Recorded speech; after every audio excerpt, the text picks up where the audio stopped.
Today, I want to look at the Apostle Paul. Remember him? That great missionary. Paul did 3 great missionary journeys around the Mediterranean basin. He planted churches, proclaimed the gospel wherever he went. Well, one of Paul's main goals was to get to Rome. He thought to himself, if I could share the gospel message with the emperor, with the Roman leaders, then the gospel would spread all throughout the Roman Empire.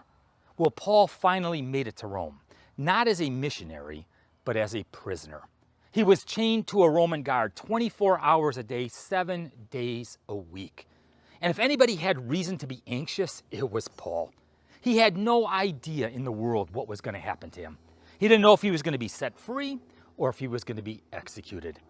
Well, Paul wrote a letter to the church in Philippi.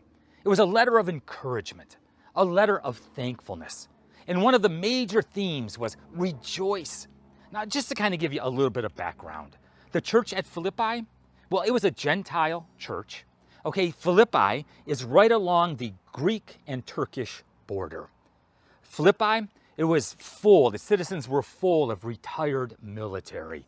It was a Roman colony. It was considered like a Roman city, a city in Italy.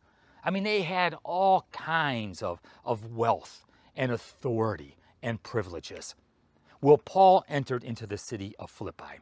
He entered into the European continent. His first European convert was a woman by the name of Lydia. And Paul writes them, and he challenges them to press on. He says to rejoice. He writes them this letter of encouragement. And listen what Paul says in Philippians chapter 4, beginning with the 4th verse.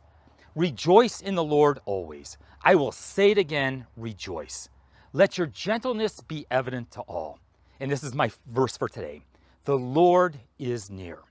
Do not be anxious about anything, but in every situation by prayer and petition, with thanksgiving, present your requests to God. And the peace of God, which transcends all understanding, will guard your hearts and your minds in Christ Jesus.